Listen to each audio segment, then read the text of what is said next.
the idea, I think, was to demonstrate to Israel and to the world that Hezbollah had capabilities to enter the Israeli airspace without being harmed by any of the Iron Dome or David Sling systems.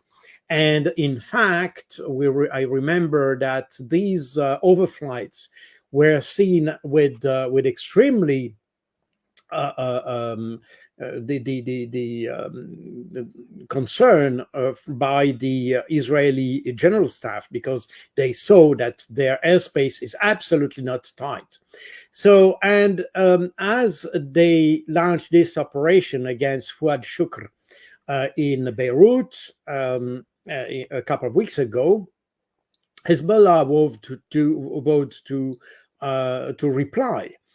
And as we have seen, by the way, with Iran, we have seen that Hezbollah has not replied immediately. They have probably carefully planned their operation. It's the use of various flying objects, I could say. That means rockets and drones. And probably they selected the items in order to lure the air defense systems, and some others that were designed to attack and to destroy some objectives. And so that was carefully planned, carefully organized. The idea was not to target civilians. They have target only military objectives. And that's very interesting, because as the Iranians did on the 13th of April, that was in fact, it's deterrence somehow. It's a deterrence operation that aims at showing Israel that they have the capabilities to reach very sensitive and military targets without touching the civilian population. And it's interesting because it shows exactly the opposite of the Israeli doctrine, that in fact put emphasis on the destruction, including civilians. The Israeli claim to have launched a preemptive operation with 100 aircraft, and they claim to have destroyed something like 6,000 rockets. I'm not sure about these figures, but that's the figure claimed by Israel.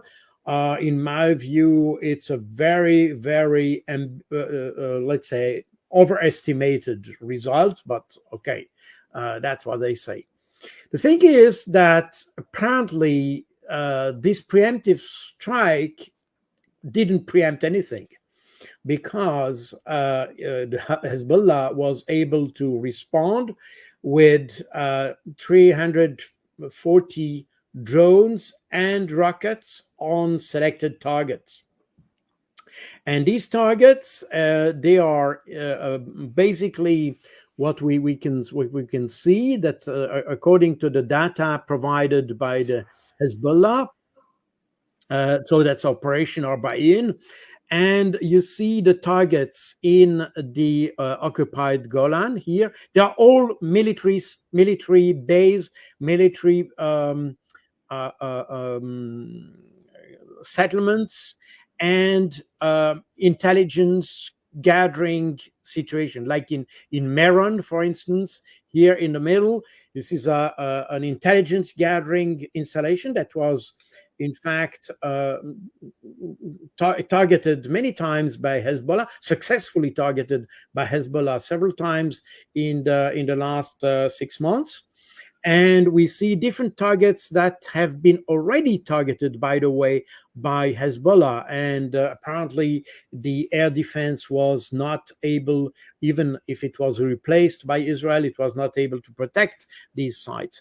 So we see that it is a very wide-reaching type of target, but all military.